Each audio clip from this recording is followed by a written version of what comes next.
Welcome to In Pursuit of Truth. This is your host, Sir Patrick Maxalot. I am back. I've been on location in and out all of this week. It's been a crazy week and looks to continue to be a crazy week. But I wanted to touch base with you and talk about a few things with you. But first, we have to say bye-bye. Bye-bye. Bye-bye. Bye-bye. Bye-bye. Bye-bye. That's right. Bye-bye to Brenda Snipes, in battle Broward County election official to resign, report says. We're off of Fox News. Brenda Snipes, the supervisor of elections in Florida's Broward County, has submitted her resignation, the South Florida Sun-Sentinel reported Sunday. The paper reported that Snipes' resignation will take effect in January. It is true she did send it, Bernadette Norris Weeks, an attorney for the county's election offices, told the news outlet. Snipes has faced heavy criticism over her handling of votes during this year's elections. Florida's contest for governor and U.S. Senate went to recounts, putting the political spotlight on the Sunshine State with an intensity not seen since the 2000 presidential election. On Monday, Snipes told reporters that she's worked in the office for about 15 years, and I have to say this is the first time that this office or I have been under such attacks. There have been issues that haven't gone the way we wanted it. You can call it a mistake or you can call it whatever you want to call it. All right, Snipes, well, we're going to call it fraud. On Tuesday, the election official said it's time to move on from her role overseeing Broward's elections. Translation, she was told to step down. And on Saturday, she told The Guardian that racism probably played a role in the heated criticism against her. That same day, Snipes also acknowledged that her office had misplaced more than 2,000 ballots during the recount. So how do you like that, ladies and gentlemen? 2,000 ballots. And she was interviewed and she was saying, well, you know, I should probably check you should probably check your office. 2,000 ballots missing because you're a racist. Snipes was appointed as the top election official in Broward County in 2003 by guess who? Then Florida Governor Jeb Bush, a Republican. Snipes, a Democrat, has been elected to the role 4 times since. But even Bush lost his patience with Snipes, calling for her resignation on Twitter last week after the recount turned into a fiasco. There is no question that Broward County Supervisor of Elections, Brenda Snipes, failed to comply with Florida law on multiple counts, undermining Floridians' confidence in our electoral process, Bush tweeted. Supervisor Snipes should be removed from her office following the recounts. Snipes was a notorious figure in Florida politics long before this year's election drama. Earlier this year, a state judge ruled that Snipes broke election law by destroying ballots in a 2016 congressional primary race involving Democratic Representative Debbie Wasserman Schultz without waiting the required 22 months. Also in 2016, a medical marijuana amendment didn't appear on some Broward ballots. And again, that year results from primary elections were posted on the office's website before polls had closed. A week after the 2012 election, about 1,000 uncounted ballots were suddenly discovered. How about that? And in 2004, about 58,000 mail-in ballots were not delivered, requiring workers to hurry to replace them. Just last week, a Broward County judge found that Snipes had violated Florida open records laws by failing to quickly provide voting records to attorneys for Scott's Senate campaign. More than 8.1 million votes were cast in Florida in the midterm elections. The state is scheduled to certify results in the Senate race, which incumbent Democratic Senator Bill Nelson conceded to Republican Governor Rick Scott on Sunday on November 20th. All right, great. So, look. Congratulations to Governor Rick Scott. I think he knew he was going to win this all along. I was talking about this, I think, in my last video, that this was pretty much how I thought this was going to shake out. But this cost us a lot of time, cost us a lot of money. And this Brenda Snipes looks like she's been messing around since back in 2004. So we have this incident in 2004. 58,000 mail-in ballots were not delivered. That's 58,000 votes, essentially, that don't end up getting delivered. And then in 2012, 1,000 uncounted ballots suddenly pop up, kind of like this year too. And you know things are bad when, number one, you're basically related somehow to Debbie Wasserman Schultz through helping her get through this primary race. And we all know how deep state Debbie Wasserman Schultz is. But that's not really it for me. What really gets it is the fact that former Governor Jeb Bush, who had his own little problem with vote counting, right? He's tweeting saying, look, you need to step off. So Brenda Snipes stepping down, says it's going to be in January. As far as I'm concerned, we can help you pack.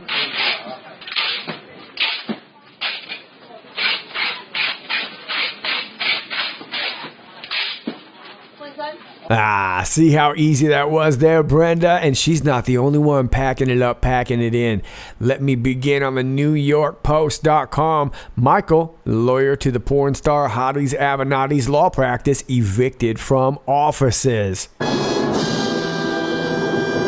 Say it ain't so. Stormy Daniels, embattled lawyer Michael Avenatti, lost a last-ditch appeal Friday to block the eviction of his law practice from its California offices, according to a new report. Avenatti, who was busted earlier this week in LA on domestic violence allegations, now needs to move out of his Ocean View suite in a Newport Beach office building after Orange County Superior Court Judge Robert J. Moss affirmed an October order that the attorney and his staff vacate the premises, the Los Angeles Times reported. Avenatti's longtime firm, Egan Avenatti, had skipped 4 months of rent payments, totaling $213,000. $213,000. God dog, that's rent right there. Prompting the landlord, Irvine Co., to sue for eviction. The landlord won the case last month during a trial that Avenatti skipped, according to the report. Then, the local sheriff's office posted a notice demanding that the firm vacate by early on November 1st. He requested a reprieve, which granted him a delay until Friday's hearing, but he didn't show up to that one either, the paper reported. Moss asked Mark Compa, the landlord's attorney, if he had heard from Avenatti, and he replied that the two had spoken on Tuesday. There were other events that transpired, so I haven't heard from him since then, Compa said, according to the report. The next day, Avenatti was booked on a felony domestic violence charge. He was released later that evening after posting $50,000 bond and has vehemently denied the allegations. When asked about the eviction order in an email, Avenatti told the LA Times, "It does not matter, as even Egan Avenatti, my former firm, was already in the process of moving," a non-event. Late last month, Avenatti asked the court to stop the eviction as Avenatti and Associates, another entity he owns, had an oral rental agreement with the landlord, according to the report. The landlord, however, denied this. The attorney told the paper that the two businesses are distinct firms but function as the same law practice at the same office with the same staff. Okay, so Michael Avenatti also saying bye-bye. Bye-bye. Bye-bye. Bye-bye. Bye-bye. You are so rude. Bye-bye. Never bye-bye. Ridiculous. Bye-bye. Now, let me take you back to late July. Q was talking about Michael Avenatti, and we were talking about his offices. We were actually at the offices. We had these pictures here, 520 Newport Center Drive. Q gives us the link here to Avenatti.com. We'll take a look at that in a second. And here is the entrance to the office. And then we had this picture of this guy. We didn't know if he was heading to or from the office. We weren't sure who this guy was, some sort of enforcer or whatnot. I'm starting to wonder if maybe this was the guy that sent the eviction notice. Who really knows? But the post there had said, offices of Michael Avenatti, work on Sunday. Who is supplying feed? Who is financing? Well, I would assume the Saudis are financing. I would assume that this is a clown operation. I wouldn't be surprised if we're getting some them supplying the feed. Also, let me take you to this post here, 1753. Q says foundation, bottom to top, layers. FISA equals foundation, start. People are more aware of current events. Establish a link. Think criminal illegal acts to prevent overturn presidential election of POTUS. Public awareness. Evidence introduced. MSM covert link. Think Sessions open statement regarding leak investigations. He was talking about Huber, and he was talking about how they were going to start investigating, and ever since then we haven't had any leaks. How do you build a home? Well, from a foundation. Foundation to structure. Layers. Huber. Layers. Uranium 1. Iran. Human traffic. Haiti. Corruption, etc., etc. Logical thinking. Q. Okay, remember we were talking a little bit about Haiti there. So we still don't know who this guy was here, but we knew that there was some sort of feed going on, and we were either catching it from them, which I think is what Q was sort of implying here. But I find it very interesting that months ago we actually had pictures of Michael Avenatti's office, and now it looks like he is moving out of those offices just as Haiti is starting to break into the news cycle again. Now, let me memorize you of this tweet from the 14th of November from the LAPD. Update, we can confirm that Michael Avenatti was booked this afternoon on a felony domestic violence charge, 273.5 penal code. His bail is set at $50,000. Let's look at that penal code real quick. 273.5. Corporal injury on a spouse or cohabitant. Now, I'm not going to go way through this here. I'm just going to kind of summarize. But they're talking about bruises or some sort of maybe broken bones or something that they can basically see. And you obviously have the misdemeanor conviction or the felony conviction. Well, this is a felony conviction, right? So he would be looking at 2, 3, 4 years in state prison and or a fine of up to $6,000. Now, that doesn't mean that's what he's going to get. He might get off with, who knows? But looks like a fine, and he could be facing state prison time as opposed to a misdemeanor conviction, which would end up in the county jail. But the point is that this seems to be pretty serious here, a felony conviction. Not to mention, the bail is set at $50,000. And of course, he cleared that. This guy makes a lot of money. Let me rememberize you of this also. He likes to race out there in the UAE and out in Saudi Arabia, Formula One stuff, right? And he's hooked up with the Saudi family. And one of his partners out there is Prince Turki Al Faisal bin Abdulaziz Al Saud. And if you know this guy is one, or believed to at least been, one of the primary funders of 9/11. So this is serious connections here, right? Now, one of the main supporters of this Prince Turki is slain reporter Jamal Khashoggi, which is also a very weird story. We don't see any body, and now they're saying that they are gonna Turkey's saying that they're gonna come out and kind of release these videos sort of slow drip by bit, and that suggests to me that they don't really want us to see the entire video, so there's no point in seeing what they're going to be cutting. So this is a really weird story, and I'm not exactly sure where Avenatti fits in, but it does seem to me like he was sort of sent to make trouble, because he sort of did. That's essentially what he did right now, right? And he's making trouble now with this reporter Jacob Wall, and this is a young guy. He's about 22 years old, and this was the guy that came out saying that he had some information in regards to sexual misconduct and abuse regarding Robert Mueller. And we've got Michael Avenatti. He's going after this kid Jacob Wall. Now, to be fair to Mr. Avenatti, he has not been found guilty of anything and deserves to be presumed innocent. And I want to point out a couple things from his Twitter page to get his side of the story on a couple things, and also to point this out. This picture has been going around. This was also going around during accusations of Keith Ellison's abuse. I don't know who this woman is, but I don't believe it to be Michael Avenatti. This picture was going around before this happened. So if you see this, please disregard it. It's not okay to do that. We want people to go down, but we don't want them to go down that way. Now, let me point this out. Here is something that I thought I would never type. I have located someone more dishonest with less of a moral compass and lower standards than Donald Trump. His name is Jacob Wall, and I am going to make it part of my life's work to bring him to justice. His next one says, Jacob Wall, you continue to make false accusations against me to try and destroy my life. You are now claiming I have been charged with a felony when I have not been charged with anything.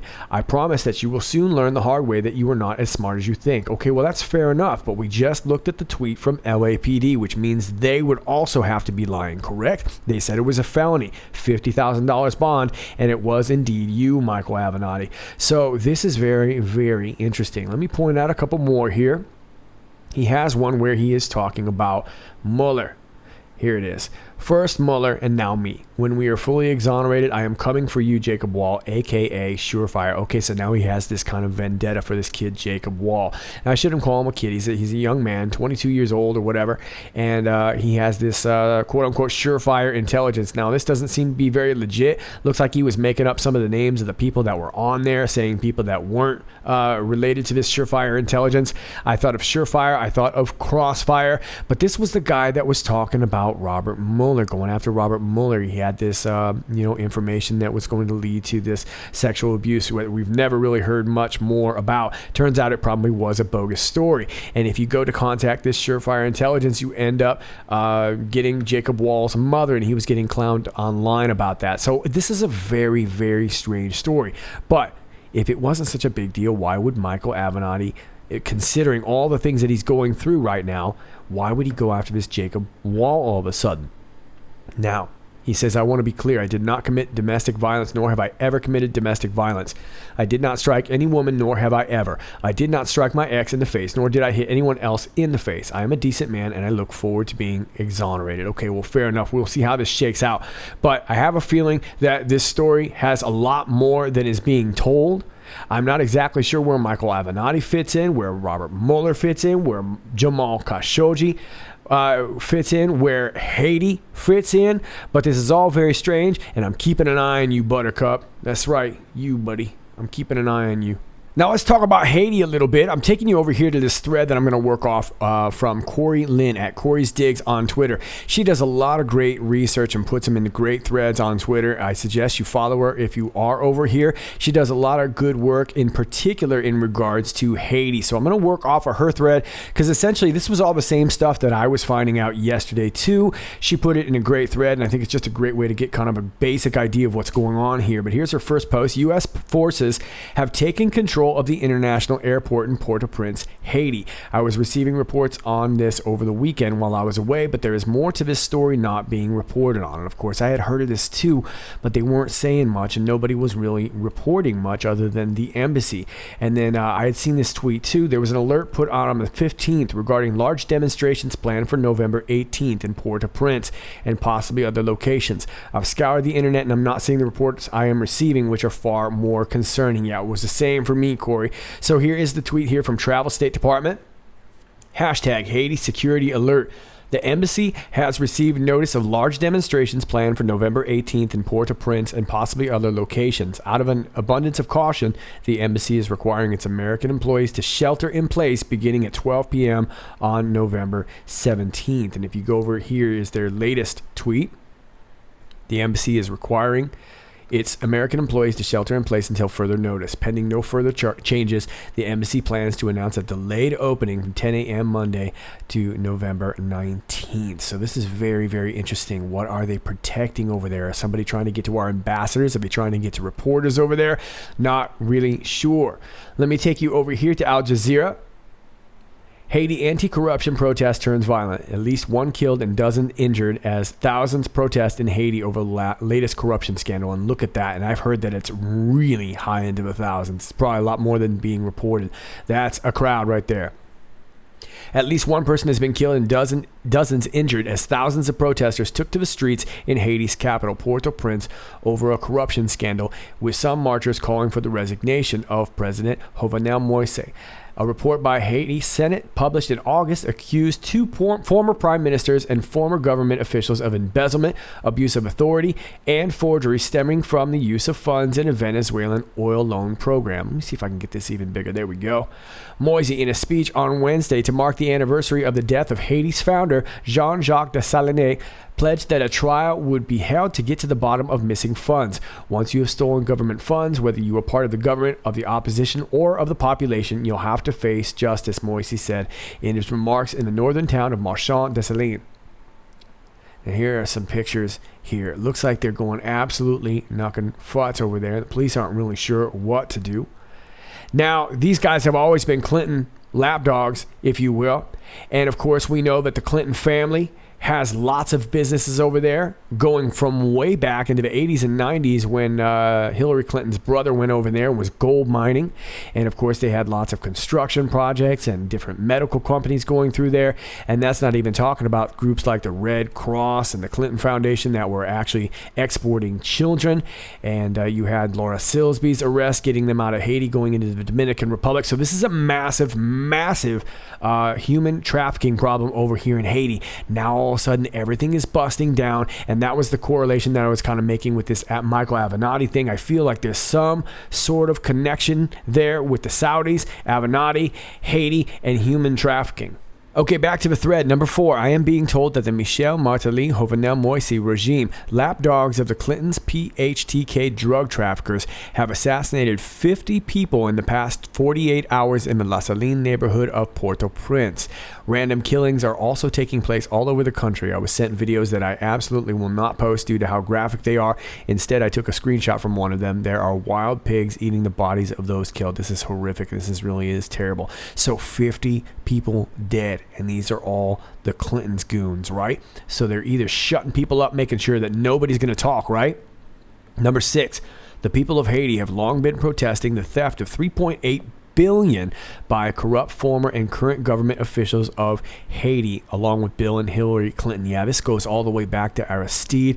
Bill and Hillary Clinton have been knee-deep in this since the late 80s, early 90s. Number 7, this money was a low-interest loan by the government of Venezuela during the Chavez era to help the poor, create jobs as well, and well-needed infrastructure. It was stolen by the corrupt, and Jovenel Moise has done nothing about it. I am told these corrupt officials are all being protected by the Clintons, as well as some members of the DNC, including Maxine Waters. I have also been told numerous times that Kenneth Merton from the U.S. State Department is corrupt. Number 9, the opposition is planning to topple the Haiti government on November 18th. My sources said that this is why U.S. forces have taken over the airport in Port-au-Prince. Some seem to feel it is to protect Americans, while others feel it is to protect American interests. Well, it is likely a lot of truth to both of that. Meanwhile, Michel Martelly, longtime lapdog of the Clintons, who played a big part in the theft of $3.8 billion, has fled to his home in South Florida for refuge while this attempted takeover of the government goes down on the 18th. Pray for Haiti. I will keep you posted. Okay, well, thank you very much. I will leave this for you down below. This is a really good thread, and Corey does a ton of good work in regards to Haiti. I will keep you posted on this as well. Let me take you back to April 21st, post 1233. We see this map right here. In regards to the 2016 election, you can clearly see the overwhelming amount of red right there. Q says they will lose black vote once Haiti revealed. Lost now, awakening. They keep them enslaved. What did Hussein, being Barack Hussein Obama, do for the black community versus POTUS? Well, I suppose that's arguable, but it seems to me like Barack Hussein Obama didn't do anything for the black community. He didn't really do much for anybody's community other than his own little deep state knucklehead friends versus POTUS, who is absolutely cruising, in particular in regards to employment. But you can see the real red going on in that map right there. Now, let me take you down to this one here. This is from back in March, post 866. So much is open source, so much left to be connected. Why are the children in Haiti in high demand? Because they can get them out. And a lot of the countries out there are, whether they're dealing with some sort of natural disaster or whatnot, some sort of disaster is always going on in Haiti. And it leaves a lot of these kids displaced, allows them to adopt them or get them out of the country, a la Laura Silsby. And if you're not familiar with that story, please go look her up. They're smuggled out for this adoption process, and that's exactly what Laura Silsby got caught doing. She got caught with quite a few kids. Local staging ports friendly to Clinton Foundation, and that's where we start talking about California and particularly Southern Florida, where all this election fraud mess is going on. So it seems to me like the connections are there. We've made tons of them. Like I said, if you haven't watched my video Connecting a Crisis, please go check that out, or go check out more of Corey's threads over here at Corey's Digs on Twitter. Track donations, cross against location relative to Haiti. Think logically. The choice to know will be yours. So as we expose more and more of all this fraud going on in Southern Florida, looks like they are making a little move out there to protect their interests in Haiti. And hopefully once we see Haiti, that will definitely open a lot of people's eyes in regards to the vote. Now, I don't know if that's going to affect these midterms that we dealt with, but I think when in regards to 2020, we will definitely see an even bigger red tsunami. Let's move on. Okay, kids, that's all I got for you today. There are actually a ton more things that I really want to get at with you about, but I'm still finishing up this gig and we'll be done in the next day or so. Until then, I wanted to let you guys know a lot of you have been emailing me in regards to this Operation Hot Musket, and if you don't know what that is, you can look it up on the internet. You'll be able to find a little bit about it, but there's not much in regards to that story now. Now, that being said, if you want to send some information my way, please email me. Do not direct message me on Twitter, as I don't really do DMs on any of these platforms. Send it to my email. My email is down below in the links. It's INPOT76@gmail. Again, that's INPOT76@gmail. They wouldn't let me do IPOT. I had to have an extra letter, so it's INPOT, in pursuit of truth, 76@gmail.com. It's all down below in the links. Now, I've seen this Marfugal video that everybody's been passing around. Please don't send me that. I got sent that about 100 times today. Thank you very much, but I had already seen it a couple days ago or whatever it's, I don't know, whenever it came out. It might have been just a day or two ago. Okay, I've already seen that. I've also seen this so-called order that was printed online. Now, about this order, I would be very careful about it. It looks a little bit suspect to me, okay? First of all, you wouldn't normally have the operation name, from the best that I would know, on the order. So something doesn't seem right about that. However, if you've got some legit information that you want to send to me, please send it to me again by my email, and I'll be happy to look into this story. I do think it's interesting, and if it is true, then it's important to report on. But right now, I don't see anything substantial, so please don't send me the same couple things that everybody's been passing. I've seen the order, I've seen the video. If you've got something new, I would definitely like to see it and entertain it. Or if you've got some personal stories or something that you really think is some serious, substantial evidence, then we'll go ahead and do something in regards to it. I don't want to pass over it, but I want to let you guys know that I was aware of the story. And I'm not going to go way into it because I don't want to do any kind of fear-mongering or anything like that. I think it's important to get your facts straight, or at least get kind of a cohesive story as to what might be going on down there at the border. But please stay safe down there. I know we've got a bunch of riots going on in Tijuana. It just breaks my heart. I spent many, many days in Tijuana before. I enjoy the city very much. So it breaks my heart to see the citizens, having to deal with this. But I am so thankful that they're finally standing up for themselves. So thank you, Mexico. I appreciate that very, very much.